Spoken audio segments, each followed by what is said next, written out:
ไม่งั้นก็ฉากที่เป็นอยู่ในรถหมูมีผ้าอยู่นะไม่งั้นลองปิดไฟปิดหน้าต่างเอาได้โอ้สบายเลย เป็นหน้าต่าง แค่นี้พอแล้วแค่นี้ได้แล้วถ่ายทอดไปแล้วเจริญพรญาติโยม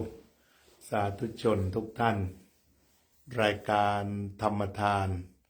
จากวัดพุทธปัญญาเมืองพโมนารัฐแคลิฟอร์เนียประเทศสหรัฐอเมริกาวันนี้ธรรมสัญจรมาที่วัดวชิระธรรมาภิรตารามเบื้องต้นขอกล่าวคำสวัสดีปีใหม่แก่ท่านสาธุชนทั้งหลายซะก่อนขอให้มีความสุขสันต์วันปีใหม่ปีใหม่นี้ให้มีความสงบขอให้พบสิ่งดีๆที่มุ่งหวังสุขภาพกายดีสุขภาพจิตดี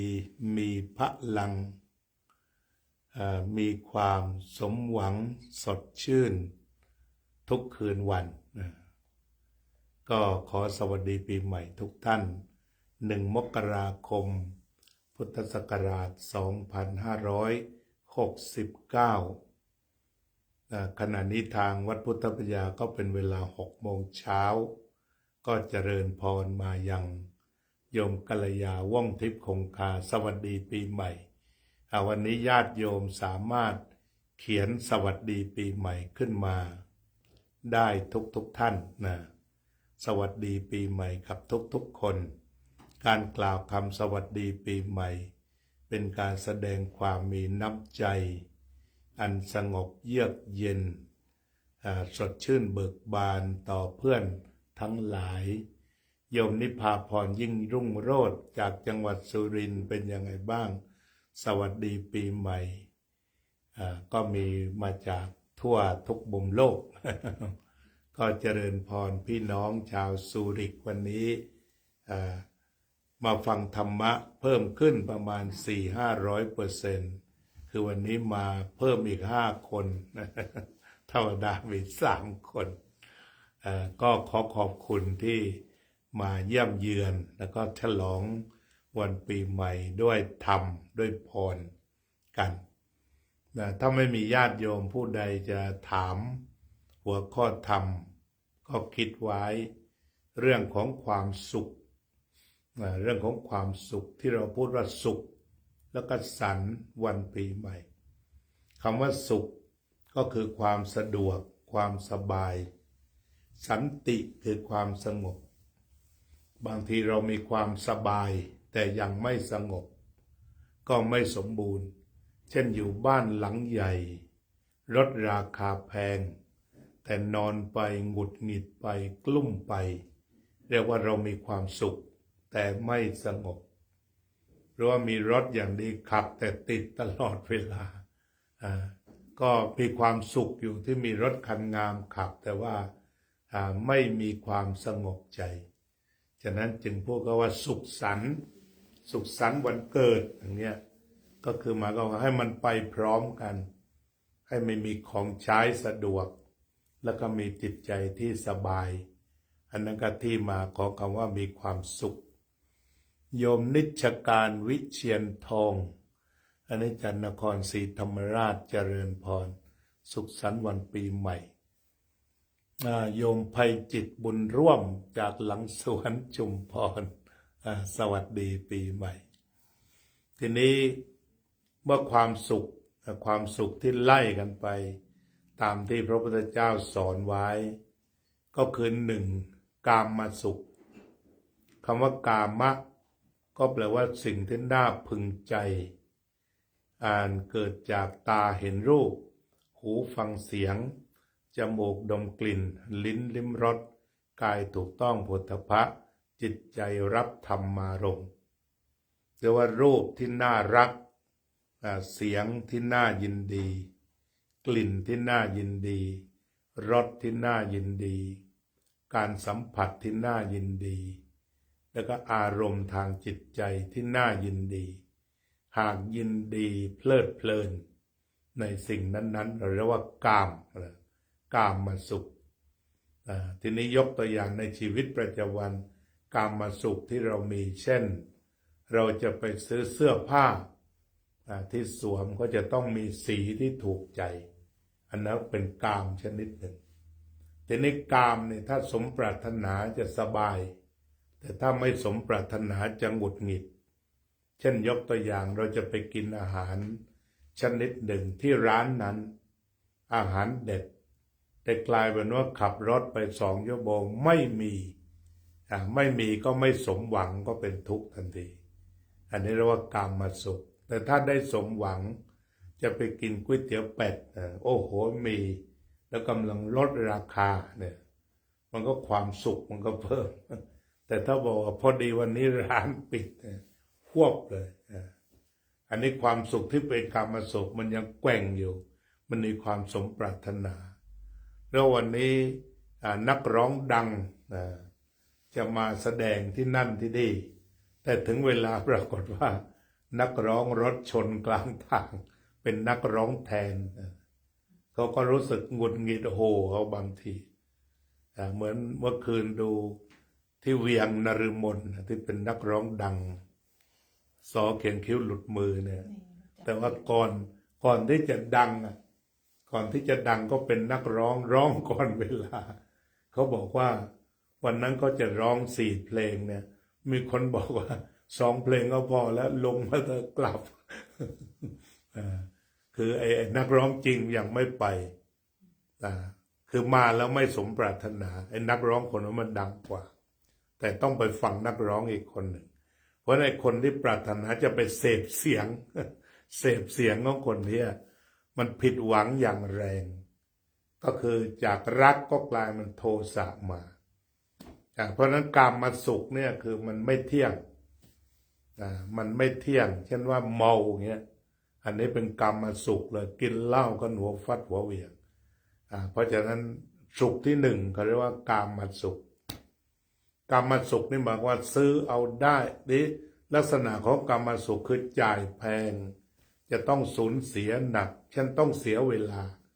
เช่นคืนนี้ปีใหม่เราจะมีความสุขเนี่ยถ้าอยู่กันสว่างเราถือว่าแจ๋วมากดื่มแล้วก็ไปปัสสาวะแล้วก็กลับมาดื่มใหม่อยู่ระหว่างวงเล่ากับห้องน้ำเนี่ยแต่ถ้าคิดแบบลัดก็หมายความเอาทุกขวดเอาทุกขวดไปใส่คอหานแล้วก็กลับบ้านได้จิมเท่านั้นที่เรารอให้ผ่านตรงนี้ก่อน ในนามของความสุขใช่ไหม แล้วก็ลุกขึ้นแล้วก็ไปปัสสาวะเสร็จก็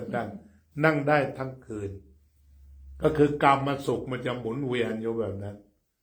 แล้วกินไวน์ยี่ห้อเดิมเนี่ยพรุ่งนี้เอาอีก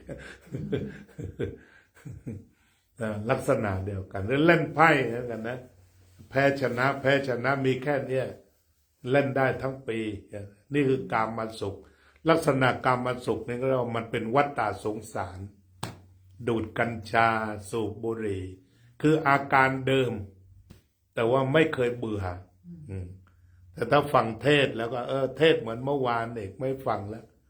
หรือว่าสวดมนต์เงี้ยที่บอกสวดมนต์เนี่ยเขาเล่าให้ฟังว่าแม่ชีคนหนึ่งในพรรษานั้นตั้งจิตอธิษฐานว่าถ้าไม่สวดมนต์จะไม่หลับจะไม่ยอมนอนคือปฏิบัติจริงทีนี้อยู่มาวันหนึ่งก็ต้องเดินทางไปต่างรัฐทีนี้ต่างเมืองกลับมาดึกแล้วนี่หัวฟัดหัวเหวี่ยงมาง่วงแบบเวลาง่วงมันง่วงจังพอมาถึงที่นอนก็ยังไม่ได้สวดมนต์ต้อง1 ชั่วโมงสวดมนต์เนี่ยก็เลยปัญญาเกิดขึ้นกราบพระ3 ทีแล้วบอกว่าบทสวดเหมือนเมื่อวานก็เลย ฉะนั้นก็โยมก็บอกอย่างนั้นที่ว่านอนมาก็ไม่ต้องนอนสวดกราบ3 ทีก็บทสวดเหมือนเมื่อวานก็นอนไปได้ด้วยเหรอคะได้ด้วยเหรอก็มีไปแล้วก็หนูกำลังถามอยู่เนี่ยสบายใจเลยสบายใจเลยโยมสุวรรณสาพันธ์ไพศาลเอาโยมอุบลนั่งบนรถไฟหรือเปล่าโยมเอริกพ พุ่มบัวโยมจิราวันคงจินดาเขียนว่าสวัสดีปีใหม่กันให้หน่อยเอาให้เต็มจอเลยเพราะฉะนั้นสุขแรกก็คือสุขกามสุขอันเป็นความสุขของคนทั่วจักรวาลหรือทั่วโลกคือบางกลุ่มบางคนก็ไปรวมกันตามแล้วก็กินกันเล่นกันเป็นเทศกาลบางคน7 วันครั้งก็มีไปทำเหล้าไปปิ้งไก่กินกันอะไรกันคือเน้นการเล่นอันนี้เป็นความสุขทั่วไปความสุขเหล่านี้ต้องเก็บตังค์เยอะๆกามสุขมีอย่างเดียวเงินถ้าเรามีเงินนี่รับรองได้สุขขั้นพื้นฐานเปี้ยอยากได้บ้านหลังใหญ่งามมีตังค์กดเอาหรือว่าอยากจะได้รถคันไหนที่ออกล่าสุดเอาของฉันก็แล้วกันมีคนไทยคนหนึ่งเป็นคนที่รวยมากคอยจ้องดูรถคันไหนของโลกออกก่อนฉันรับขอจองเลยนะแล้วก็เต็มไปหมดตกลงรถที่พอรถเต็มไปหมดเรือยอชต์อะไรก็กลุ้มใจทีนี้ต้องเสียค่าเมนเทนแนนซ์เรือยอชต์นี่ต้องเสียเดือนนึงประมาณ30,000ที่ให้คนไปดูไปเมนเทนแนนซ์อะไรต่างออกทะเลทีหนึ่งก็250,000อะไรเนี่ยมันก็เต็มแต่ว่าพอเป็นคนที่มันมีเงินท่วมฟ้าท่วมดินก็ไม่รู้สึกก็เลยไปเชื่อมันว่าตังค์นี่แหละเพราะนั้นความสุขพื้นเหล่านี้ก็เรียกว่ากามสุขก็คือหมายก็ว่าพร้อมที่จะตอบสนองตาหูจมูกลิ้นกายใจแต่ถ้าวันหนึ่งมันไม่ได้ตอบสนองทีนี้บางทีอาการฆ่าตัวตายหรือซึมเศร้าไปเลยเพราะคิดว่าแม่กูรวยขนาดนี้ยังซื้อไม่ได้ฆ่าตัวตายไปเลยก็มีฉะนั้นดาราฮอลลีวูดหลายคนอยู่ๆก็กินยาตายบ้างอะไรบ้างเพราะว่ามันไม่สมหวังแล้วก็เสพยามากสุดอันนี้คือหมายว่าโลกที่ไม่ได้เอาศาสนาเข้าไปก็พออยู่ได้แต่พอถึงขั้นละเอียดเนี่ยมันก็ช่วยไม่ได้ก็มักจะไปแบบวัตถุเป็นอิฐเป็นปูนเป็นนกเป็นหนูไปซะอย่างนั้นนี่โลกที่เขาเรียกว่ากามสุขทีนี้ต่อไปเลื่อนขึ้นมานิดหนึ่งเลื่อนขึ้นมาก่อนแล้วก็บุญญสุขอันนี้ก็ยกตัวอย่างเป็นรูปธรรมทั่วประเทศไทยเมื่อคืนก็ไปนุ่งขาวห่มขาวไปสวดมนต์กันนะเนี่ยพวกบุญญสุขพวกบุญญสุขก็จะจ่ายน้อยหน่อยหรือมากก็ไม่รู้เหมือนกันบางทีเป็นศรัทธาพระอาจจะมากกว่ากินไวน์ก็ได้ต้องระวังใจเอาเองตรงนั้นไม่จ่ายเลยก็ได้หลายวัดเขาเลี้ยงอันเนี้ยแต่มันก็ตัวไอ้บุญญสุขนี่มันสะอาดไปนั่งสวดพอสิ้นเที่ยงคืนแล้วก็กลับบ้านไม่เลอะเทอะนักแต่ถ้ากามมาสุขเนี่ยบางทีก็เมาเรี่ยราดไปหมดกลับถึงบ้านเหม็นเลยสุขมาเต็มที่อาเจียนอีกต่างหากอะไรเนี่ยแต่ว่ามันไม่มีวันเกิดกับบุญญสุขเช่นโยมมาวัดก็มาเรียมยังไงก็ค่อนข้างจะกลับไปแค่นั้นแล้วก็มาสวดมนต์กันกลางคืนก็ไม่มีอะไรมากไม่ได้นินทาใครก็อยู่อิติปิโส108เห็นไหมมันดียังไงมันไม่ปรุงอิติปิโส108ดีกว่าเป็นด่าคนอื่น108คนนินทา108อย่างนี้หนักนะ แต่ถ้ามันเป็นอิติปิโส108มันก็ทำให้สงบเข้าอันนี้เรามันเป็นอุปกรณ์ของบุญญสุขเพราะนั้นบุญญสุขได้กลายเป็นสะอาดสะอ้านจ่ายน้อยที่ถ้าเรารู้จักบุญ10เอาแบบจ่ายหรือไม่จ่ายก็ได้ก็หนึ่งให้ทานมี3อย่างก็คืออามิสทานธรรมทานอภัยทานถ้าสมมติอามิสทานโยมซื้อของมาฝากวัดก็สุดแล้วแต่ถ้าต้องใส่ตู้เย็นก็ไปใส่ซะก่อนถ้าจะละลาย อย่าให้มันเป็นห่วงนะรีบลงไปใส่แล้วก็ขึ้นมาใหม่ได้ทีนี้ข้าวของต่างๆปัจจัย4 หรือสิ่งที่เราให้ใครก็ตามเรียกว่าทานที่ทานอย่างละเอียดคือให้เพื่อแสดงความเคารพให้เพื่อที่จะให้สงสารให้เพื่อสงเคราะห์ให้เพื่อบูชาเช่นถวายพระก็ให้เพื่อบูชาให้พ่อแม่ให้เพื่อตอบแทนพระคุณให้หมูหมากาไก่ให้เพื่อการสงเคราะห์ทีนี้ทานเนี่ยให้แล้วจะเป็นสุขไงต้องเช็คเลย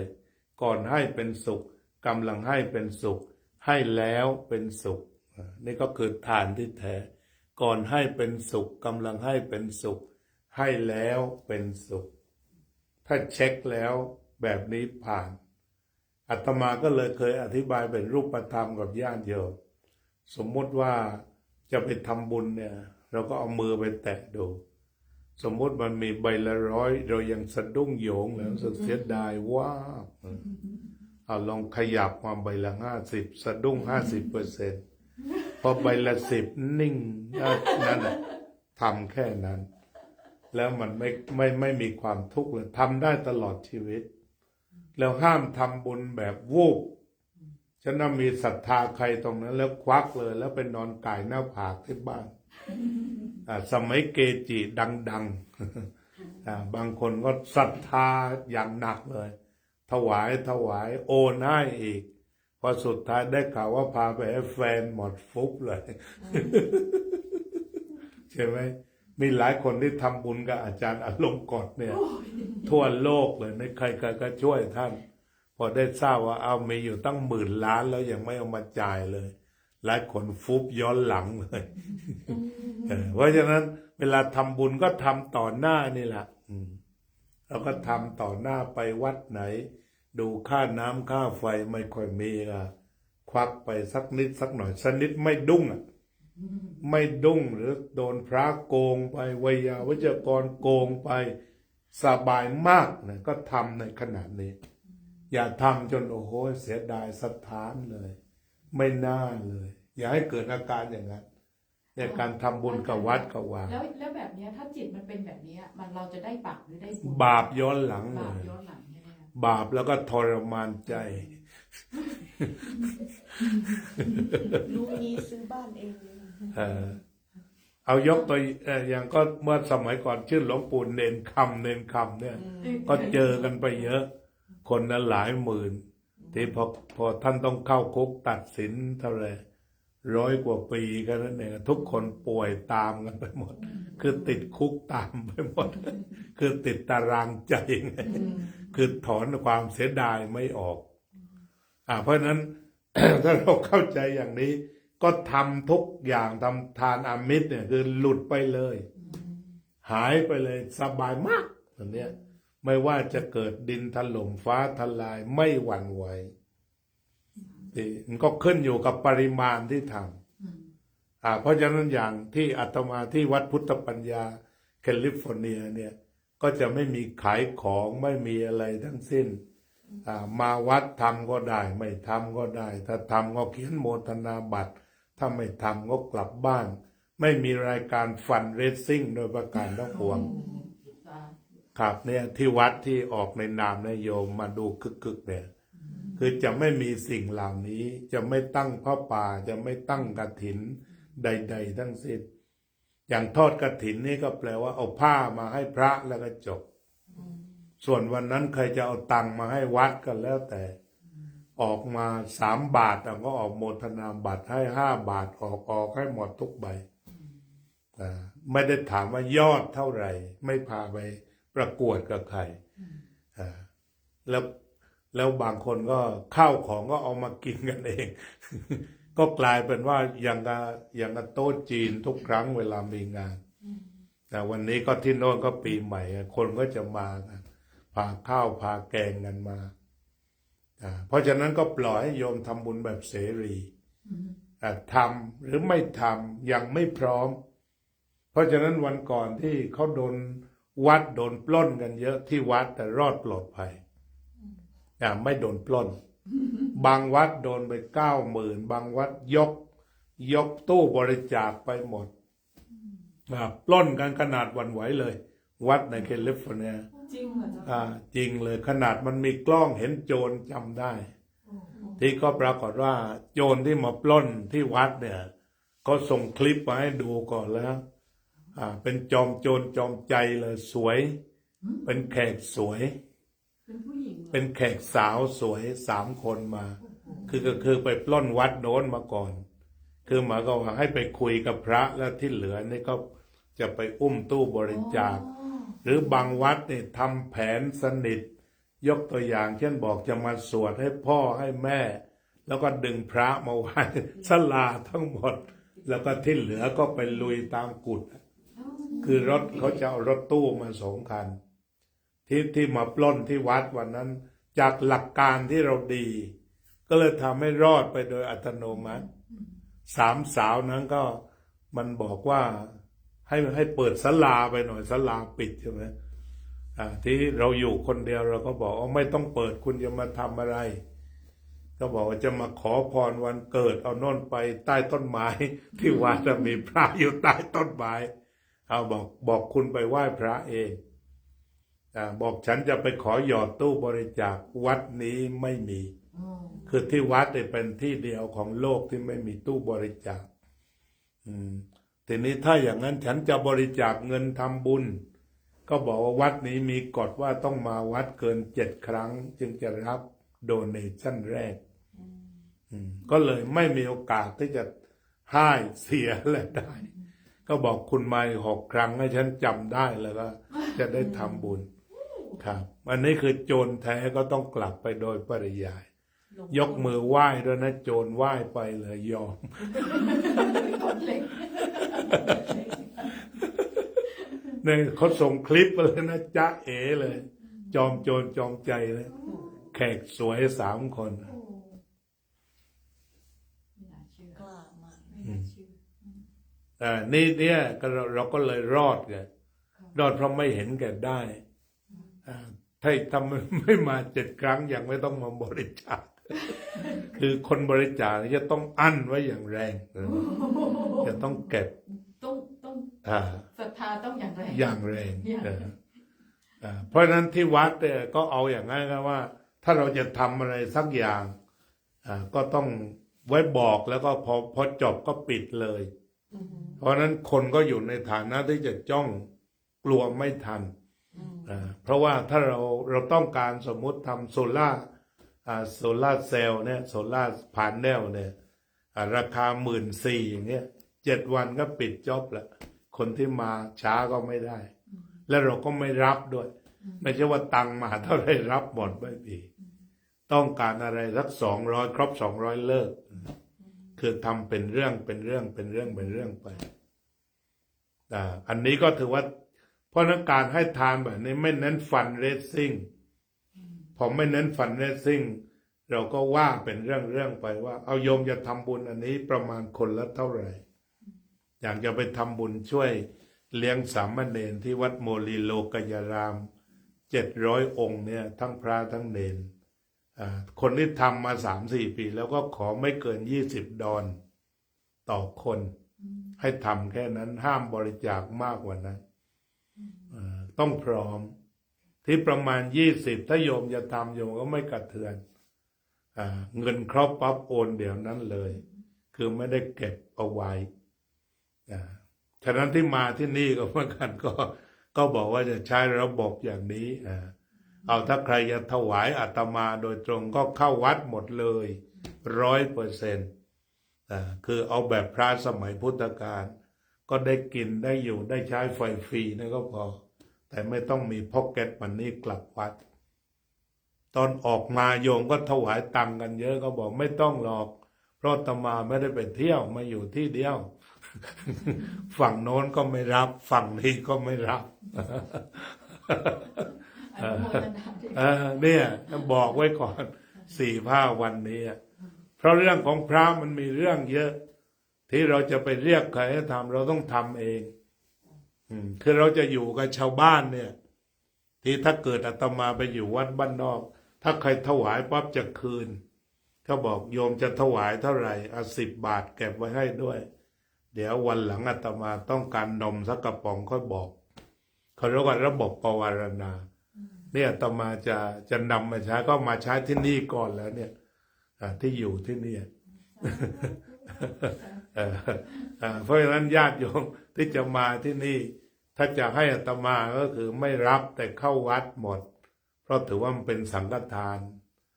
ค่าน้ำค่าไฟอะไรที่เขามีอยู่ค่าแก๊สค่าเช่าอะไรก็ใส่เข้าไปในนั้นส่วนอาตมาเนี่ยเรียกว่าไม่คิดเงินถ้าโยมจะช่วยให้ชื่นใจก็มาฟังเทศก็แค่นั้นเอง มาบ่อยๆใช่ไหมก็ดีกว่าได้100 ฟรังมาให้ครบ7 ครั้ง เอาไว้ก็เก็บหลายครั้ง ให้ครบ7 ครั้งก็ได้อยู่ก็บริจาคเข้าวัดก็แล้วกันแปลว่าอาตมาก็จะมาทดลองคือหมายความว่าเราจะทำธรรมะอย่างเดียวอย่างนั้นมาที่นี่ก็หมายความว่ามาทำอะไรก็มาบรรยายธรรมของอื่นก็ไม่ได้ตะกรุดก็ไม่ได้น้ำมนต์ก็ไม่มีของขลังบนนี้เทศได้เทศทั้งวันนะเมื่อคืนยังไม่ได้นอนเลยนี่ก็เทศเมื่อคืนถึงตี 1 ตี 1 ตี 2เทศถึงตี 3ถึง6 โมงก็พูดไปเนี่ยเช้าก็เมื่อเช้าก็2 ชั่วโมงใช่ไหมอันนี้ก็อีก1 ชั่วโมงเดี๋ยวพอ6 โมงก็ต่ออีกเนี่ยต่ออีก2 ชั่วโมงพอ8 โมงก็มาทำวัดเย็นก็ถ่ายทอดอีกนะพอหลับไปตื่นกันมาตี 2เอาอีกอยู่แบบนี้ที่มันทำงานทำที่นี่ประมาณ10 กว่าชั่วโมงทำงานออนไลน์ ก็ทุกอย่างทำฟรีหมดแหละไม่ได้ตุ้งได้ตังค์แต่มันถึงเวลาที่จะตอบโจทย์ว่าพระให้บ้างนะอย่าเอาแต่รับลูกเดียวแล้วใครจะทำก็ทำเองถ้าอยากเห็นก็ทำเอง เพราะนั้นโลกมันมีแต่เสนอไงท่านเหนือมหาเถรยึดเงินสิพระตังเยอะอะไรต่างใช่ไหมไม่ได้ข้อเสนอแล้วได้ไหมก็ไม่ได้ไปบังคับคนอื่นเขาฉะนั้นถ้าเราต้องการเห็นศาสนาอย่างไรก็ทำซะเองเนี่ยอาตมาไม่ชอบเรื่องตู้บริจาควัดไหนไปเป็นเจ้าวาดเราไม่ต้องมีใครทำบุญก็เขียนโมทนาบัตรไปให้แล้วก็ประกาศขึ้นเฟซจบอันนั้นก็คือหมายถึงว่าเป็นการทำที่มันโปร่งใสที่ถ้าเรามีโอกาสเราก็ทำเองเหมือนที่นี่มาอยู่ก็อยู่คนเดียวไม่ได้เป็นเจ้าวาดแล้วก็ไม่มีพระอื่นอยู่โยมถามว่าหาพระอื่นอยู่ด้วยบอกไม่เอาเพราะมันจะไม่เหมือนกันไงเพราะอาตมาบอกอาตมาไม่รับตังค์อีกคนหนึ่งหงุดหงิดอยู่ข้างๆใช่ไหมเพราะนั้นอันนี้เรามาคนเดียวรบเดินหน้าได้เลยแต่ถ้ามา3 องค์เราแย่แล้วยกมือ2 ต่อ 3ไล่เราออกจากวัดได้เลย อาจารย์ไม่เหนื่อยเหรอคะ ไม่รู้สึกแต่มันดีใจมันดีต่อ มันดีใจที่เราได้ทำไงอย่างฟื้นฟูศาสนาเนี่ยถ้าได้ทำแบบนี้มันก็ดีต่อใจแล้วก็อย่างปีใหม่เนี่ยก็ไม่ได้ชวนหาฟันเรซซิ่งขายผ้าไตรอะไรไม่ต้องโยมมานึกจะทำก็ทำไปไม่ทำก็ไม่ทำมาก็มาไม่มาก็ไม่มาก็นึกว่าใครมีบุญต่อกันก็ได้พบก็แค่นั้นก็เชื่อเวียนว่ายตายเกิดโยมอาจจะเคยใส่บาตรร่วมกัน2 เม็ดก็ได้มาเจอกันแต่นี่ก็คือการที่เรื่องทานเพราะฉะนั้นอาตมาเองก็ไม่ไปเที่ยววางผ้าป่าไม่วางกฐินอะไรเพราะบางคนเขาให้บางคนเขาด่าแม่ข้างหลังเบื่อจริงๆไหมเดี๋ยวนี้กูวัดว่าแต่กว่าจะออกสักบาทแล้วก็บ่นบาปลงนรกไปแล้วมโนกรรมเล่นเดียวไปแล้วแต่ต้องให้แหละเช่นโยมนี่มีเพื่อนใช่ไหมในถ้าอาตมาอยากได้ตังค์ดูโยมก็มีลิดเดอร์ชิพฟังข้อมูลใช่ไหมเคยหาไอ้น้ำท่วมได้300,000แต่เนี่ยแอบฟังเดี๋ยวโยมเอาไปปุ๊บนึงใช่ไหมโยมก็ต้องไปบีบคนอื่นอีกน้ำท่วมศรัทธาแต่ฉันไม่ศรัทธาพระนี่เอาแล้วสิแต่ฉันเกรงใจเธออย่างนี้ไม่ได้บุญแหละ เพราะฉะนั้นถ้าปล่อยให้ประชาชนนี่ทำบุญแบบลอยลำแบบเสรีทำก็ได้ไม่ทำก็ได้ต้องมา7 ครั้งเนี่ย แล้วแต่ 7 ครั้ง 7 ครั้งต้องชอบกันชอบไว้วางใจกันอะไรกัน อันนั้นจึงจะทำด้วยแล้วทีนี้เราเองก็ต้องฉลาดพระพุทธเจ้าตรัสว่าวิจัยทานังตถาคตปัสสัทถังต้องวิจัยก่อนแล้วจึงทำทานเช่นถ้าเขาบอกว่าโอ้มาช่วยกันออกเงินมาทำเจดีย์ราคา1,000,000,000เราก็เยอะเกินไปพาไปให้เด็กกินข้าวเที่ยงดีกว่า10 บาท20 บาทก็ได้หลายจานเราคิดอาตมาคิดไปแบบนั้นไม่คิดจะสร้างพระใหญ่พระโตอะไรแบบที่เขาทำเจดีย์ไม่เอาเพราะมันเดินไม่ได้แต่ถ้าเราไปสร้างเด็กสร้างเนรสร้างพระมันเดินได้ล่ะสอนได้ พระอาจารย์คะแล้วถ้าเราทำโรงทานเนี่ยโรงทานทำที่ไหนทำแบบเหมือนอย่างปีใหม่งานทำได้แต่คนทำโรงทานต้องใจแข็งเพราะบางทีเปรตมันมาคือขนก่อนบางแห่งเนี่ยอย่างเมืองไทยตอนนี้เป็นเอาหนักจนคนบ่นคือคนทำก็ทำแต่พวกขนเนี่ยเขามาโดยตรงเอากระสอบมาเลยนั่นน่ะเวียนของฟรีเนี่ยโดยเพราะที่ทำเป็นกล่องเนี่ยยิ่งสบายขนปึ๊ดไปเลยฉะนั้นเราต้องไม่ต้องออกโรงทานใหญ่เหมือนที่วัดพุทธปัญญาเดี๋ยวอีก2 ชั่วโมงเนี่ยเขาทำเนี่ยเมื่อเขาว่าโยมมีแกงเขาออกมา1 แกงหลังจากที่พระกินฉันเสร็จแล้วเหลือก็แบ่งแล้วก็จบแต่ทีนี้บางแห่งทำโรงทานเจ้าหน้าโยมมือเติบเจ้าของร้านอาหารใช่ไหมพามา50 กล่องอย่างเงี้ยวางไว้ไงวางไว้คนก็เอาถุงมาขนกลับบ้านไปเลยอย่างที่ดีมันก็ดีแต่ถ้าเปรตมาเนี่ยสะเทือนเหมือนกันเจริญพรแล้วถ้าสรุปถ้าเราทำตอนที่แรกเราทำด้วยใจที่เราอยากจะให้ทานแต่พอเรามาเจอแบบเนี้ยแล้วใจเราก็หยุดเสียใจเราแบบคือไม่ชอบคือไม่เบิกบานแล้วไงเพราะนั้นเนื่องจากเราตกใจกับสภาพนี้ก็เลยไม่ไปทำดีกว่าไม่เลิกดีกว่าไม่ใช่แล้วเราคิดว่าโอเคฉันพอใจที่จะให้ละถ้าใครจะเปรตมาแค่ไหนพอใจผ่านก็ให้ไปแล้วอะไรผ่านให้3 ผ่านเลยงั้นนะมาก่อนวันนี้เราพามาแจกเปรตดีกว่าเว้ยตั้งมาจากบ้านเลยเอาฉันขอ3เอา3เอาขอ4 5แบบนั้นก็ตั้งใจเรียบร้อยโปรดเปรตโดยตรงใช่แต่ถ้าเรายังคาดหวังถ้าเรายังคาดหวังสังคมที่ดีเรียบร้อยเกรงใจคนอื่นเนี่ยบางทีเราทำใจไม่ได้แต่ถ้าใจทะลุมาจากบ้านแล้วบอกขนก็ขนว่ามี50 กล่อง2 เจ้าหมดดีกูได้กลับบ้านแต่เราก็คิดอย่างนี้จริงนะทำแล้วก็ให้ไปเลยเอาไปให้หมดแต่เนาะยอมคิดอย่างนั้นเหรองั้นทำต่อพระอาจารย์อย่างให้โยมตั้งใจจะทำใช่ไหมคะก็คือให้ตั้งแต่ให้ไปแล้วไม่ต้องคิดว่าใครจะเอาเท่าไหร่เลยคือเอาไปเลยให้แล้วก็คือให้แค่นั้นคือจบไม่ได้เอากลับมาคิดแต่ต้องคือคิดให้เสร็จก่อนที่จะไปนะคะแต่ถ้าไปแล้วจะไม่กลับมาคิดเหมือนที่แบบว่าที่พระอาจารย์พูดเมื่อกี้คือโยมเคยนะแต่เคยคือคิดให้เสร็จก่อนที่จะทำยังไม่หลุดต้องหลุดไปจากบ้านแล้วคือคิดให้เสร็จไปเรียบร้อยอาจจะทำบุญกฐินอย่างเงี้ยเราตั้งใจไว้เลยแล้วเราจะไม่มาเสียใจทีหลังได้ถูกตั้งใจไว้ถูกถ้ามันไม่ออกจากใจก็จะไม่ทำถูกมันจะคาใจแล้วมันรู้สึกว่ามันไม่สบายคือต้องหลุดออกไปก่อนใช่นั่นแหละที่อาตมาให้สุรกรให้เป็นสุขกำลังให้เป็นสุขให้แล้วเป็นสุขก็คล้ายๆกับเราเวลาเราถวายปัจจัยให้กับพระเราถ้าเราวางใจว่าท่านจะเอาไปทำอะไรก็เรื่องของท่านอย่างเงี้ยเราไม่กลับมาคิดแบบก็หลุดได้ใช่ไหมคือเราให้แล้วเราสุขส่วนที่เหลือก็เป็นเรื่องของท่านแล้วท่านจะไปทำอะไรตรงนั้นโยมมีจิตที่ดีหลุดพ้นได้ทำจิตแบบนั้นประเสริฐเพราะไม่ไปวิจารณ์ ไม่เกิดความเสียดายหลุดแล้วหลุดเลย มันเป็นเรื่องของท่าน ถ้าอย่างนั้น ใช่ ถ้าอย่างนั้นประเสริฐ อืม ถ้าอย่างนั้นเป็นเรื่องที่ประเสริฐแล้วสำหรับผู้ให้ แต่ทีนี้บางอย่างแหมมันตำตาเลย3 กระสอบแบกต่อหน้าบางคนหวั่นไหวเหมือนกัน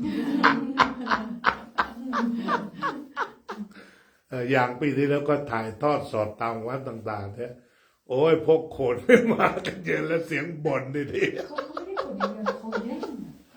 เขาแย่ง แย่งด้วยใช่ เขาแย่งไปจาก มีรายการแย่งด้วยแต่ทีนี้ว่าโรงทานที่ดี ตามอุดมคติต่างฝ่ายต่างเติมสุขเนี่ยมันจะเป็นอย่างนี้มันไม่ใช่ไม่มี คือหมายความว่าเราไม่เป็นเหยื่อให้พวกเปรตต้องเป็นเปรตต่อเนี่ยหมายความว่าเช่นเราเป็นเลี้ยงพวกปฏิบัติธรรมวัดศรีเนี่ยเขาปฏิบัติธรรม3 วันปีใหม่ เราก็ไปจัดกาแฟ จัดชาเอาวันเต็นเอาพี่เดินจงกรมเดือยเอาสักแก้วไหมเนี่ยมันเป็นโรงทานที่ดี คือทุกคนก็ต่างไปแบบนั้น แต่ว่าทุกคนก็พากฐินมาจากเยอรมันเนี่ยคุณก็ไม่ต้องอะไรมากินวัดเราเถิดอย่างนี้เขาก็มาก็กินคนละคำ2 คำถ้วย2 ถ้วย3 4 ถ้วยอร่อยพี่ขอไปบ้านหน่อยนะ ด้วยความอบอุ่นอย่างนั้นแต่นี้ไอ้แบบที่ว่าทั้งชิงทั้งขนเนี่ยมันก็หนักเหมือนกันดีไม่ดีแทนที่ของเราหลุดพ้นแต่เราจะไปสร้างคนเห็นแก่ตัวที่เพิ่มขึ้น เพราะฉะนั้นวัดนี่ควรจะสร้างความไม่เห็นแก่ตัวคือต่างฝ่ายต่างสละความเห็นแก่ตัว แล้วผลก็คือได้คนดียังคู่ แต่ก็หมายความว่าเอาคุณมีไข่2 ฟองพามาพาวางไว้ตรงนี้ เดี๋ยวพระฉันเสร็จเราก็เข้าแถวกินด้วยกันอย่างนี้มันไม่ได้หมายความว่าเราเลี้ยงก๋วยเตี๋ยวเจ้าใหญ่ แล้วอีก50 คนนี้ไม่เอาอะไรมาเลยแล้วขอคนละ3 กล่อง4 กล่องคือพอนานนี่เราต้องทำให้เขาหมดทีนี้เตรียมกล่องเตรียมอะไรมาทั้งหมดแต่ถ้าว่าทุกคนไม่เห็นแก่ตัวอย่างเอาโรงทานมาถวายเอาโยมก็ตามศรัทธาขาหมูสักหม้อเอาว่าไปตามศรัทธาถ้ารู้สึกว่าใครตักหมดดีใจว่าไปบัวลอยก็วางกันคืออาจจะไม่ต้องเยอะ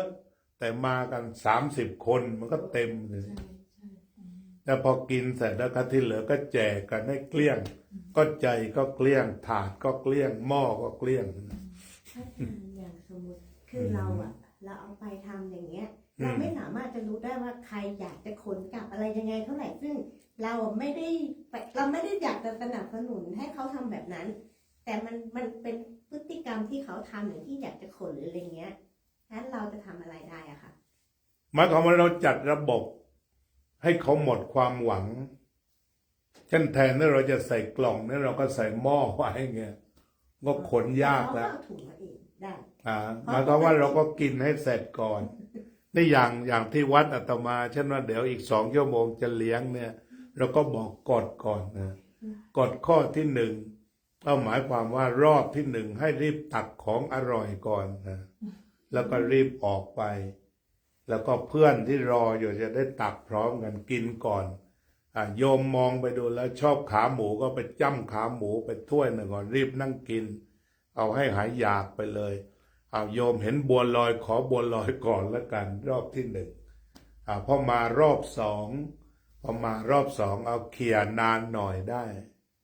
รอบ3เอาให้อิ่มเอาเป่านกหวีดปรี๊ดรอบ4เอาคอนเทนเนอร์มาจะแจกกลับบ้านอย่างนั้นไม่ใช่ไม่ให้ไม่ใช่หวงแต่ได้สังคมที่เป็นระเบียบได้คนที่มีจิตสำนึกกับการที่เราใส่กล่องแล้ววิ่งฮือมาพร้อมด้วยถุงเนี่ยมันมองแล้วภาพมันต่างกันอันนี้แสดงว่าต้องอยู่ที่วัดที่บริหารจัดการนิยมถามว่า how to ไงโยมก็ถามมาทำไมใช่คือโยมอยากรู้ว่าเราจะจัดการยังไงกับคนประเภทนี้คือให้มันดูเป็นระเบียบอย่างที่พระอาจารย์พูดแหละโยมเห็นด้วยแต่โยมไม่รู้ว่าจะไปจัดการกับเอาทีนี้เราเคยสังเกตว่าถ้ากล่องนี่คว้างง่ายใช่ไหมเราก็ยังใส่หม้ออยู่ก่อนพอใส่หม้อเสร็จพอรอบ4เอาคอนเทนเนอร์มาก็ได้เห็นหน้ากันอยู่ เขาก็ไม่ได้ละโมบโลภมากโยมก็ตักให้เขาไปกล่องนั่นก็ไม่ได้เป็นเปรตเป็นสุภาพชนเข้ามาคือมันอยู่ที่พลังจิตข้างในที่จะผลักไปเป็นนั่นนะอันนี้ต่อมาเห็นกฐินแถวประเทศไทยหรอกกันเลยพูดรวมๆกันทุกการนะคือคนรวยก็ลงจริงกันนะคนรวยก็ให้สุดๆไอ้คนเอาก็พาไปขายเลยกันนะพาเสร็จแล้วก็พาไปขายเลยฮะ ของที่บ้านจะทำแบบเหมือนน้ำส้มค่ะพระอาจารย์น้ำส้มไอ้ที่ไม่เปิดอะค่ะมาขนแบบ อะไรนะ ของแห้งอะไรพวกเนี้ยเขาจะเอาถุงกันมาเ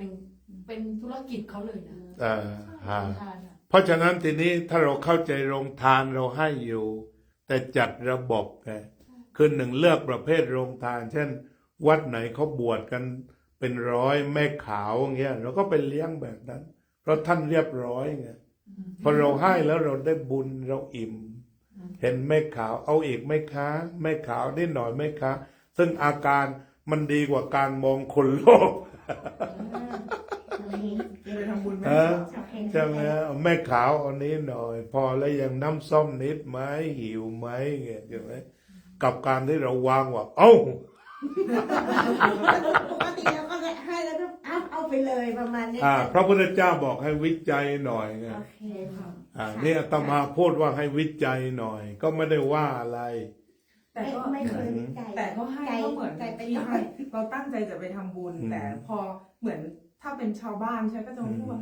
น้ำส้มที่เองไป10 ถังนั่นน่ะเห็นไปขายอยู่ตรงนั้นอะไรเงี้ยมันก็เหมือนแบบพระอาจารย์แบบเราไม่ได้ยินทีหลังแต่ถามว่าใจเราหนูให้ไปแล้วหนูไม่ได้มองตาม ก็จริง ๆ ก็กัดฟันคิดไปอย่างนั้นแหละ ไม่แต่ว่าตอนนั้นตอนที่เราให้ไปแล้วเรารู้สึกว่าหมดไปแล้วใช่ไหมคะแต่พอหลังมาก็จะมีมาข้างหลังอย่างเงี้ยค่ะว่าเนี่ยเขาเอาไปขายข้างนอกนะลูกอ้าวใจเราเริ่มเริ่มหล่นตุ๊บ เริ่ม นิด หล่นตุ๊บค่ะก็เลยรู้สึกแต่ตอนนี้เปลี่ยนเหมือนที่อาจารย์บอกแต่ก่อนนะหนูจะทำน้ำส้มตอนนี้ก็เปลี่ยนเป็น ก็อย่างพวกเล่าให้ฟัง ค่ะ พอทอดกฐินพ่อมก็พาไปขายแถวไซต์ก่อสร้างอีกราคาหนึ่งแม้แต่ที่หาดใหญ่ก็มีคนเสียใจกันเยอะพาข้าวไปอย่างดีพวกพาไปขายกล่อง400อีกทีหนึ่งแล้วถึงกับมีการดักด้วยไม่ให้รถเข้าไปถึงแหล่งนั้นไอ้พวกเจ้าพ่อมาดักรับบริจาคแล้วพอไปโน้นขายกันไง อ๋อค่ะได้ยินเหมือนกัน อันนั้นเป็นอย่างนั้นฉะนั้นเดี๋ยวนี้บางแห่งงานกฐินเนี่ยก็มีพฤติกรรมแบบนี้น้ำอ้อยแหละที่โยมว่ามาก็ให้ไปโดยไม่คิดคนนั้นแล้วก็ไอ้ตรงไหนที่มันขายได้มีงานเขาก็มาไปปล่อยเงินราคาถูกอย่างเนี้ย ก็อันนี้คือเป็นแบบเหมือนน้ำส้มแล้วอัดพระอาจารย์อัดแข็งก็ปิดฝาไงแล้วแบบมาเป็นบล็อกๆก็สามารถเอาไปแช่ เอาสมมติว่าข้าวขาหมูอย่างดีใช่ไหมกล่อง50ใครก็ตะครุบหมดถ้าออกไปแล้ว มันก็กลายเป็นตังค์หมดไง ไม่เคยเจอ อาจจะเราเจอ อันนี้ก็ไม่เคยเจอแต่เห็นในโลกโซเชียล โลกโซเชียลแล้วจริงๆมีจริง อันนี้หนูบ้านนอกเลยนะพี่เป็นคนหนูเป็นคนบุรีรัมย์อยู่อีสานเลยนะใช่หนู ไม่ทั่วเลย ใช่ค่ะหนูทำโรงทาน ภาคใต้ก็เจอที่บ้านที่ไม่เอ่ยคือเจอที่ภาค คือ ใต้ ไม่ว่าจะแบบมีงานวัดอะไรอย่างเงี้ยที่บ้านจะทำโรงทานก็เห็นง่ายไงแม่ วันนั้นอาจารย์ไปเนี่ย ก็จะทำอย่างเงี้ยเหมือน มีทั้งหมด500โต๊ะแล้วคนมาเป็นพันเลยนี่แล้วรายการขนนี่คือมาชัดเลยไงคือ500เต็นท์ที่ให้นี่ไม่ใช่ว่านั้นก็500เต็นท์แล้ว ใช่แต่บ้านเราก็จะถ้าทำกระถิ่นก็จะมีโรงทานครอบครัวนี้ครอบครัวนี้ครอบครัวนี้ ใช่ฮะ ใช่แล้วก็ แต่ฝ่ายขนก็ขนไง เราไม่ได้คิดเลยว่าอาจารย์แต่พอมารู้ทีหลังอ้าวหนูเขาไปขายข้างนอกนะของหนูอะไรอย่างเงี้ยแม่ ก็เป็นว่า เข้าใจนะคะ เป็นว่าผ่านเรื่องอะไรก็เล่าให้ฟังว่าก่อนให้เป็นสุขให้แล้วเป็นสุขกำลังให้เป็นสุขหมายว่า การบริหารจัดการทำได้ถูกต้องมีประสิทธิภาพบุญมากกว่า เพราะเราสบายใจกว่าสบายใจยาวไงเอาสมมติเราไปทำผู้ปฏิบัติธรรมหรือพระเข้าปริวาสอย่างนี้อย่างทางอีสานโยมชาวอีสานเนี่ยเขาจะมีฤดูปริวาส ใช่ค่ะ ฤดูปริวาสเช่นโยมเคยเห็น แถวศรีสะเกษเนี่ยเป็น500เงี้ย ใช่ค่ะ เราก็ไปถวายพระปริวาสทำไมมันได้บุญกว่า ท่านก็ตักแค่ใส่บาตรใช่ไหม ใช่ บุญมันอยู่ตรงนั้น เราเกิดความสบายใจขึ้นมาเรามีความสุขตรงนั้นทำกับแม่ชีเอาอย่างนี้เห็นวัดศรีเขาไปปฏิบัติธรรมเราก็เอาอะไรไปถวายหน่อย ราดหน้าไปสักหม้อไปทันเช้าแต่เขาปฏิบัติธรรมเสร็จแล้วเนี่ยเราก็รู้สึกมันเป็นบุญเพราะนั้นที่เขาบุญมากบุญน้อย มันก็ขึ้นอยู่กับอย่างนี้เหมือนอาตมาไปเลี้ยงเด็กไปเลี้ยงเด็กที่โรงเรียนพุทธเกษตรไปคราวหนึ่งที่บำรุงปีละ70,000ทุกวันนี้เรื่องการให้อาหารเขาเนี่ยวันนั้นเราทำผัดไทยไปผัดไทยขนาดเติมได้3 ครั้งมีเด็กคนหนึ่งมันอร่อยยกถาดขึ้นมาเลียอย่างนี้ใช่ไหมเราก็บอกวันหลังต้องมาใหม่ หรือว่าต้องมาไปเลี้ยงก๋วยเตี๋ยวเด็กมันฉลาดมันพูดน่ารักหลวงพ่อปีหน้ามาใหม่ไหมมาหนูขอลูกชิ้นที่ไม่ใส่แป้งได้ไหม แล้วเราก็ไม่เคยรู้ชีวิตพระในกินของฟรีใช่ไหมมันต่างยังไงแป้งไม่แป้งพอเข้าไปซื้อเขาบอกมันมีจริงชนิดลูกชิ้นเพียวกับลูกชิ้นผสมแป้ง คือมันปลอมนิดๆไง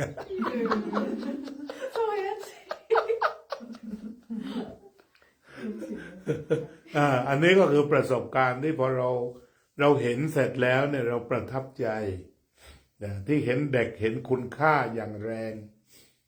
ต่อเรื่องนั้นเนี่ยเราก็ประทับใจเราก็จะเต็มใจให้อีก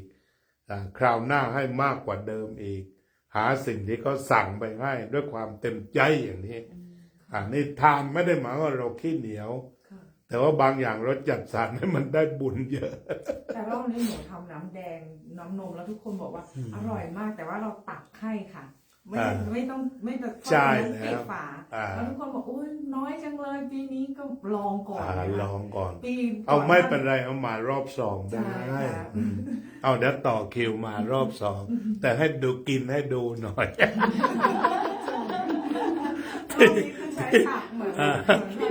ที่เราทำเรากันขายกินได้เลยรีวิวให้ด้วยอร่อยไหมหมายความว่าอย่างนี้หมายความว่าให้ทานต้องฉลาดด้วยไม่ได้หมายความว่าให้แล้วกลายเป็นเหยื่อเราเป็นทานบดีไงเป็นใหญ่คนให้ทานเนี่ยแต่ถ้าให้ไม่เป็นมันกลายเป็นเหยื่อแต่จริงๆเราก็มีความสุขตอนรอบแรกที่เราได้ให้แต่สักพักหนึ่งเราก็ได้รับทุกที่เราได้ยินมาแบบจากชาวทุกคนมันอร่อยนะหนูค่ะป้าขอบคุณค่ะสักพักกันได้คือมันอาตมาเคยแก้ไขให้คนที่ให้เกจิไป10,000อย่างเงี้ยบอกเนี่ยโดนจับแล้วหนูได้บุญไหมอาจารย์ได้โยมรีบกรวดน้ำให้ไปอย่าไปคิดมากประคองจิตช่วยประคองจิตแต่ทีนี้มันเป็นอย่างนี้การทำบุญที่ไม่ผิดพลาดหมายความว่าเราก็ทำบุญกับวัดที่เรารู้จักบุรีรัมย์เนี่ยวัดญาติเราอยู่ตรงไหนส่วนมากบ้านเราอีสานเนี่ยเราก็จะมีคุ้มโยมอยู่คุ้มไหนจบเนี่ยอย่างบ้านทางใต้เนี่ยมันก็มีว่าปู่ย่าตายายไปเผาวัดไหนดูง่ายๆแล้วเราก็ทำบุญจุกเข้าไปวัดนั้นมันก็กลายเป็นว่าชุมชนของประเทศดูแลวัดนะแล้ววัดอยู่ได้แต่วัดไทยนะไม่ได้อยู่ได้รัฐาเลยสักบาทเดียวแต่เป็นวัดของประชาชนโดยประชาชนเพื่อประชาชนไม่มีเงินสนับสนุนไม่มีเลยครับอยู่ไม่ได้วัดร้างนานแล้วครับถ้าอาศัยรัฐบาลไม่มีนี่เป็นสิ่งที่ประชาชนเป็นผู้ออกแบบเป็นผู้ภูมิใจงานกฐินนี่เท่ากับถวายงบประมาณใช้จ่ายประจำปีนะเนี่ยแต่ละแห่งได้แต่เงินกฐินแล้วก็จ่ายไปเป็นประจำปีเพราะปู่แบบเป็นมัคคทายกสมัยที่ปู่อยู่อะไรก็จะรู้ว่าวัดจะร้างค่ะแล้วก็คือพระหนูจะบ้านอยู่อย่างนี้ใช่ไหมคะจะมีวัด3 วัดก็ถ้ามีกฐินผ้าป่าอะไรเงี้ยก็ไปช่วยไม่ได้ทำโรงทานแพงนะคะคือทำให้แต่ชาวบ้านเล็กๆน้อยๆแต่พอหลังๆมา ความที่มันอร่อยเราก็อยากให้เขากิน เรามีความสุขที่จะให้เขากินค่ะ ขายเลย แต่คนที่ขายไม่ใช่คนในหมู่บ้านนะคะ ใช่ ค่ะ มีซัมบอดี้แหละ แต่ก็ไม่รู้สึกเดี๋ยวว่าอยากถามว่าไอ้ตรงนี้เราบาปไหมคะที่เราไม่ได้ยินอะไรอย่างเงี้ยแต่ เรียกว่าไม่ได้บาป ค่ะ แต่เรียกว่าเราต้องมาใช้ปัญญาใหม่ ค่ะ ใช้ปัญญาบริหารจัดการส ไม่ มั ใส่ ย บล็อกใส่ถุง ให้มันมีคุณภาพที่สุด ใช่ค่ะ ให้ทานนะบรรลุเป้าสุด แต่รอบนี้หนูเป็นคนตัดสินใจว่าแม่ไม่เอาแบบนี้แล้วหนูจะเอาน้ำแดงเทใส่ถังอะไรเงี้ย เพราะฉะนั้นที่อาจารย์ชอบไปทำตามโรงเรียนเพราะอะไรมันลงเป้า ใช่ค่ะเด็กๆเขา หมายก็วันนี้เราขอเป็นเจ้าภาพบอกแม่ครัว ค่ะ เขาก็ทำไปแล้วเราก็มาชื่นใจ อย่างอาตมาเคยไปที่พังงาโรงเรียนบางวัน มันมีเด็ก100 กว่าคน แล้วก็ไปถามแม่ครัว แม่ครัวว่าสัก5,000พอไหมเอาเยอะอาจารย์บางแห่งเนี่ยมันน้อยนะ5,000กับเด็ก100 กว่าคนเนี่ย มันเยอะยังไง เราก็พอถึงวันเราก็ไปเลี้ยงเด็กด้วยเราก็ฉันด้วยนะเยอะจริงๆเขาทำเยอะเขาทำมีส้มตำมีไก่ทอด มีข้าวเหนียว มี5 อย่างพอเย็นเด็กก็มาหาที่วัดโบยอาจารย์ในวันนี้ผมท้องแทบแตกเลย คือเติมให้เต็มที่แล้วแม่ครัวก็ไม่กินของเราด้วยไงคือไม่ได้คิดข้าวหัวดีใจที่หลวงพ่อว่าให้งั้นใส่หมดทีนี้แม่ครัวบางแห่งเขาก็หักข้าวหัวด้วย ดีแล้วพระมามั่วๆขึ้นราคา เคยโดนนะเคยโดนก่อนไปเนี่ยเขาบอกว่ามันมี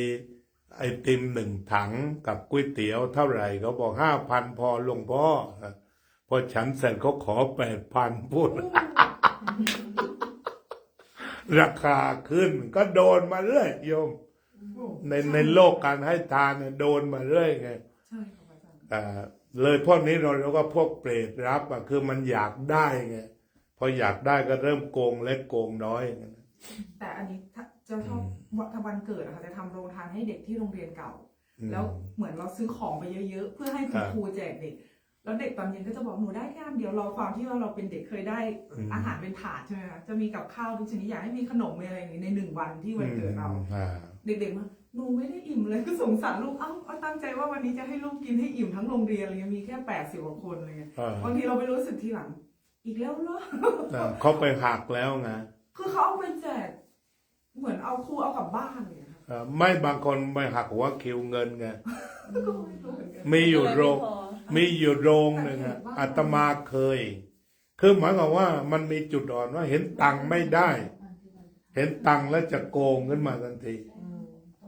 อย่างเคยไปอยู่โรงหนึ่งเคยเลี้ยงขนมจีนนี่เคยให้3,000นี่ทั้งผู้ปกครองทั้งเด็กเขาก็ทำกินจนพอปีนั้นคือแต่ว่าเราติดต่อชาวบ้านนะชาวบ้านขอแค่นั้นคือชาวบ้านเขาเอาบุญลูกเดียวไงที่อีกปีนึงไปติดต่อครูทีนี้เขาก็นั่งคำนวณได้จนถึง8,000นะอยากจะเอาตังค์เรา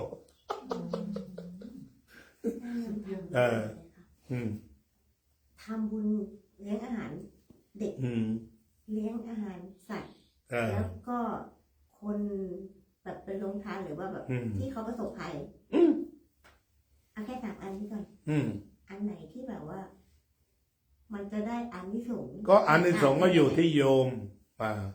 อาตมาไม่สามารถโยมมีความสุขแค่ไหนในอย่างผู้ประสบภัยคราวที่แล้วเนี่ย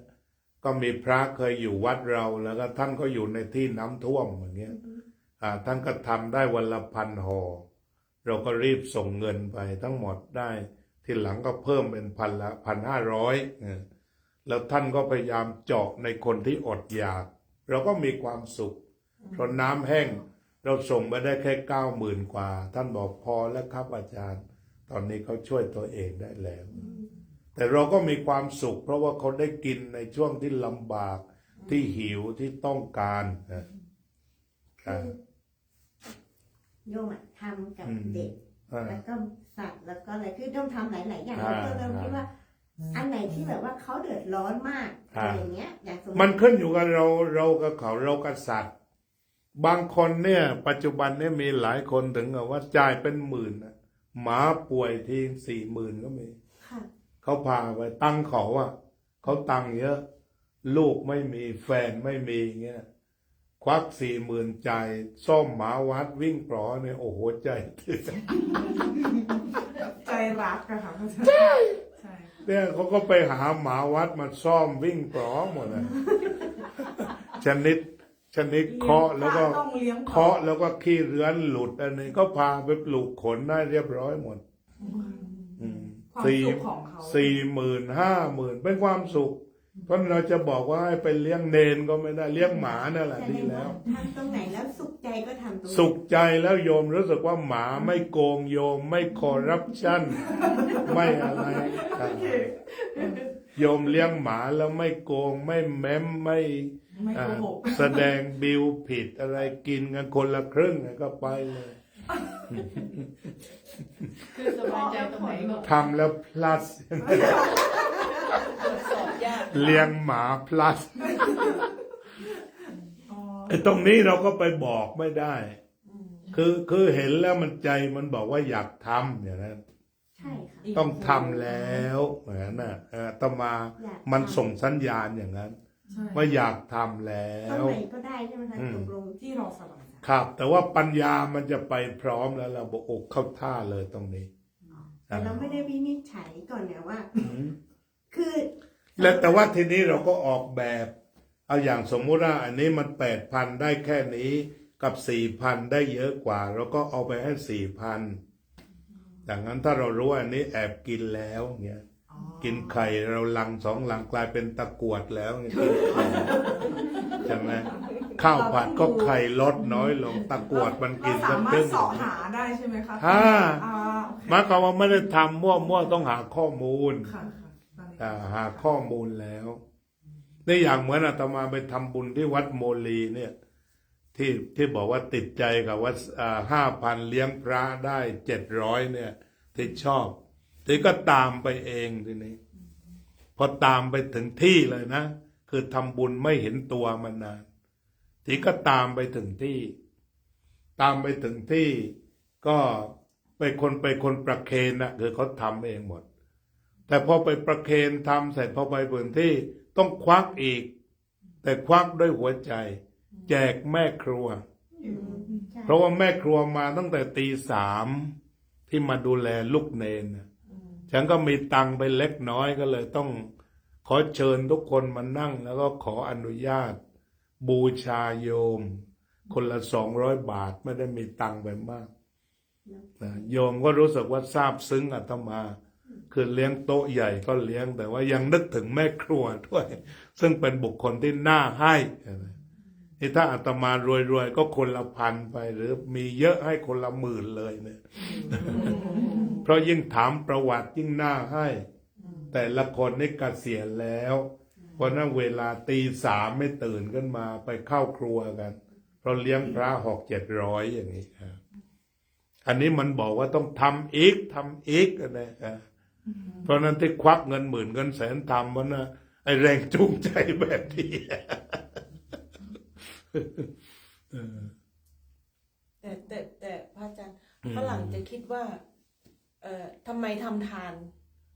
เนี่ยทำไมไม่กินไข่กินวันอะไรทำนองเนี้ย อะไรนะ พูดไป ฝรั่งก็เห็นแก่ตัว เขาเห็นแก่ตัว ก็จะคิดว่าทำไม เอ้า ทำทาน เอาเดี๋ยวอาตมาเคยเจอเล่าให้ฟังนี่ฝรั่งจริงอันนี้ อืม ถามแบบนี้ อืม ถามแบบนี้ได้รบเมียด้วย อืม อาตมาไปอยู่ที่วัดอมรวดี แล้วก็พอ5 โมงเย็นเนี่ยเขาจะมีสถานีกาแฟมีนมมีอะไรให้พระฉันโยมไปก็กินได้ แล้วนั่งคุยธรรมะ ทีนี้มันมีผู้หญิงคนหนึ่งก็ไปเป็นประจำได้พาสามีเป็นอังกฤษเนี่ยไปประจำแล้วก็ทุกครั้งก็แกก็หยอด2 บาท 3 บาท ก็ต้องด่าเมียทุกทีว่าหยอดทำไมทีนี้ก็มาวันหนึ่งเมียก็พามาหาอาตมาช่วยตอบหน่อยสิว่า แล้วทำไมต้องให้ทานด้วย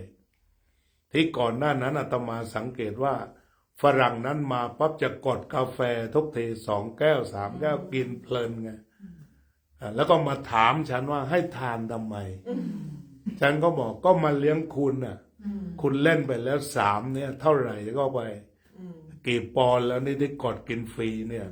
ที่ถ้าสมมุติว่าไม่มีโดเนชั่นเลย แต่มีคุณมาทุกวันเนี่ยวัดเกิดอะไรขึ้น ก็เดตรักชั่นเลยนะเนี่ย พูดเสร็จเขาให้10 ปอนด์วันนั้น มันก็มีคนสำนึกได้ หนู ใช่ เคยได้ยินพระอาจารย์หนึ่งฟังใน YouTube เนาะท่านเล่าว่าพระอาจารย์เป็นคนอีสานนะเนาะบอกว่า เคยไปแสดงธรรมที่อเมริกาคิดว่าน่าจะเป็นแถวฟลอริดาท่านพูดบอกว่า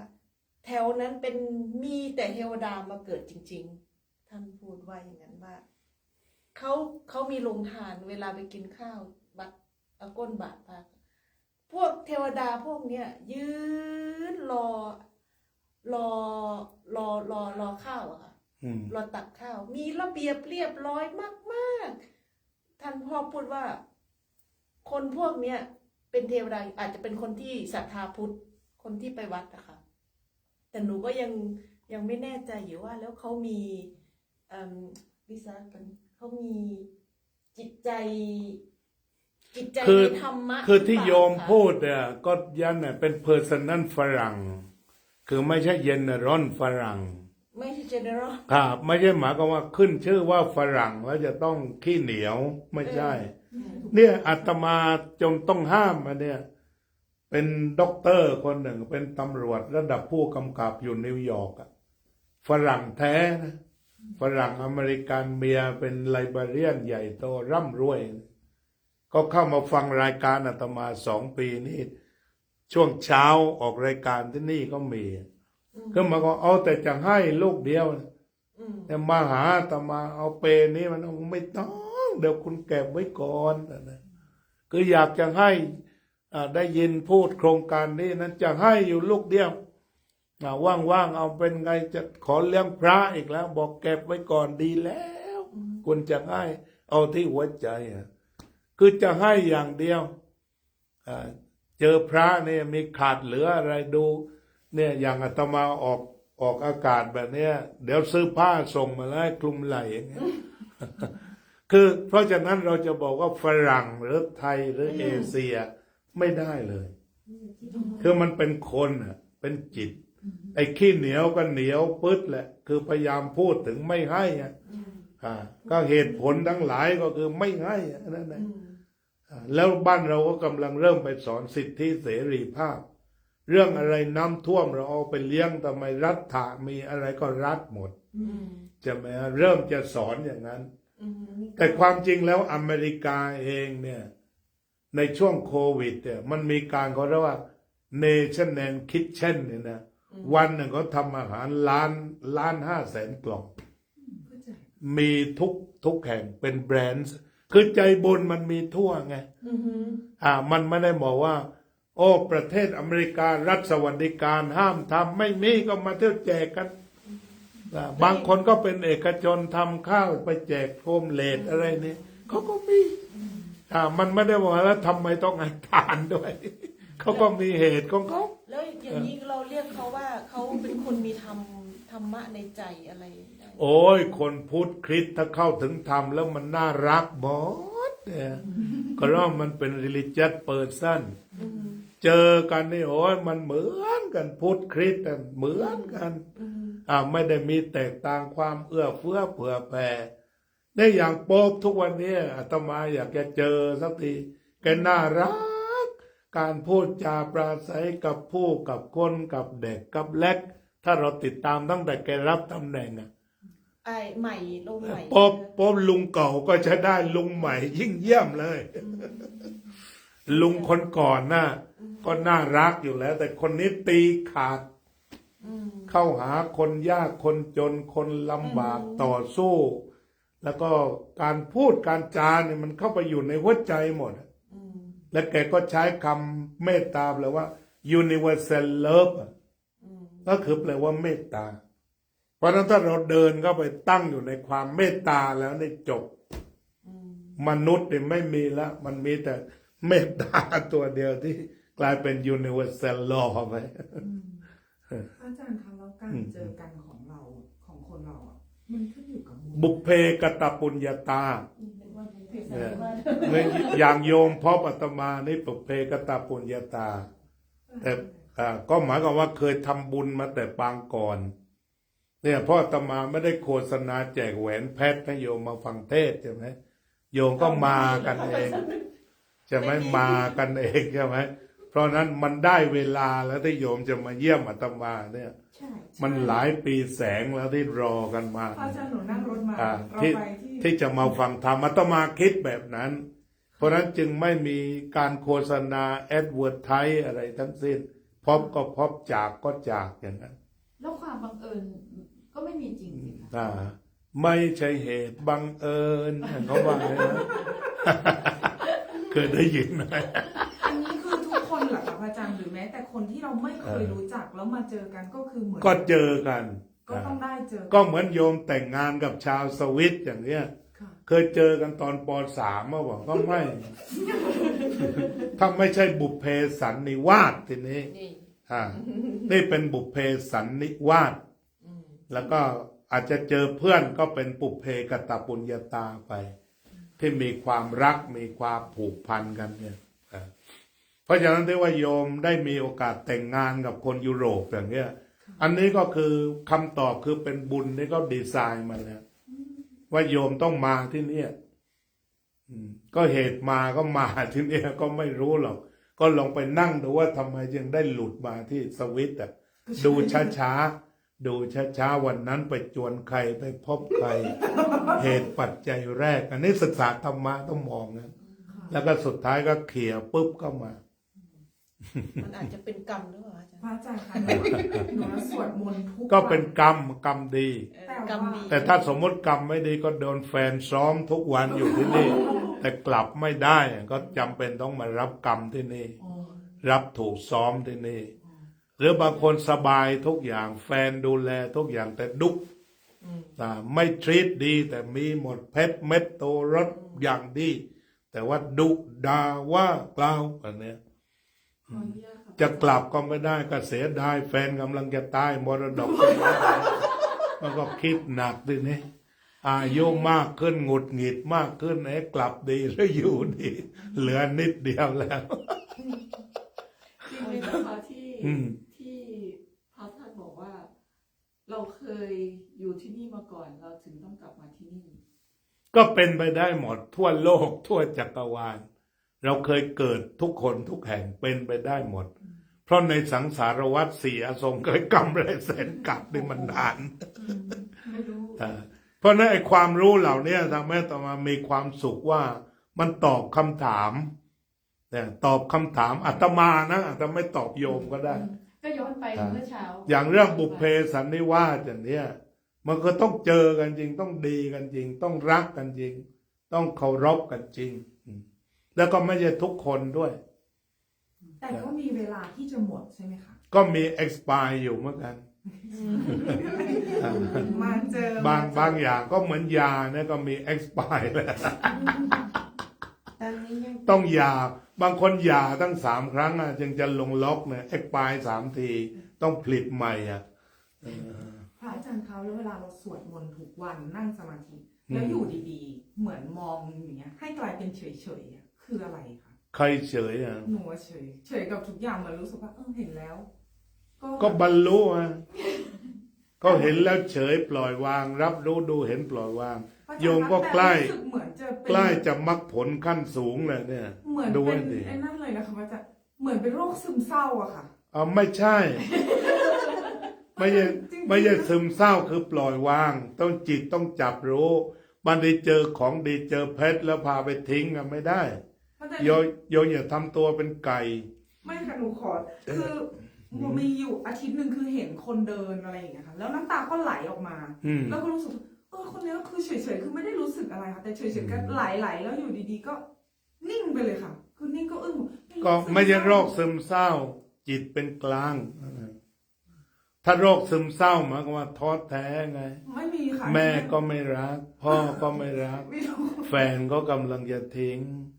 ทำไมถึงต้องเป็นเรามารองรับความเศร้าให้เขาคนอื่นชื่นชม แต่มีนิดนึง คิดไปแล้วเศร้านั่นแหละโรคซึมเศร้าเชิญนะเชิญตกลงเป็นโรคซึมเศร้าหรือบรรลุตามกัน แต่คือแบบรู้สึกเห็นเขาแล้วสงสารเหมือนเขาจะอยู่คนเดียวอะอาจารย์ นานเลยนะ นิดนึงแต่ก็พอเวลาไปเห็นพี่ๆอะไรอย่างเงี้ยหรือว่าพี่ที่รู้จักรู้สึกเหงาอะสงสารเขาไม่รู้สงสารอะไร แต่นิดเดียวค่ะแล้ว แสดงว่าจิตโยมนี่ยังไม่นิ่งก็คือยังเหงาอยู่ อ๋อค่ะ ก็โดนนิวรณ์ครอบงำมันมี5 ตัวน่ะนิวรณ์น่ะคือ1กามฉันทะอยากได้ไปซะหมด2พยาบาทอยากฆ่าคนทิ้งไปหมด เจอใครก็หน้าตบไปหมดต่อไปก็ซึมเศร้าแซงเบื่อหน่ายตรงเนี้ยข้าวก็กินแล้วบ้านก็มีอยู่ แต่ว่าไม่รู้ต้องการอะไรชีวิตฉันอันเนี้ยก็เรียกว่าถีนมิทธะคือไม่มีค่าชีวิตเนี่ยซึมเศร้าจะออกอย่างนี้ เพราะนั้นวิธีที่แก้ซึมเศร้าไม่ยากไม่ต้องไปหาหมอเช็ดครัวแค่นั้นนะเช็ดครัวเช็ดบ้านถูบ้าน เช็ดเสร็จ แล้วทุกครั้ง เช็ดบ้านเพื่อนด้วย ทุกครั้งเราก็บอกว่าภูมิใจล้างจานเสร็จแล้วต้องภูมิใจ1 จานภูมิใจ2 จานเพราะมันขาดความภูมิใจโรคซึมเศร้าเนี่ยแต่เรื่องอีกอย่างหนึ่งมาวัดกับอาตมาบอกอาตมาจะยอเวลาคนมาเนี่ยฉีดเข้าไปฉีดความปีติให้ก็จะให้ไม่เป็นโรคซึมเศร้าที่บางคนไม่ได้รู้ค่าชีวิตมองและชีวิตมันไม่มีค่าพ่อก็ด่าแม่ก็ด่ามาพระมาวัดเก้งกังพระด่าฉะนั้นอาตมาจึงถือว่าไม่ด่าไม่โกรธไม่ว่าใครโยมมาต้องพูดเพราะก่อนเพราะว่าจะโดนมาจากบ้านแล้วเพราะนี่กูคิดว่าพระน่าจะเซฟโซนยังไม่เซฟอีก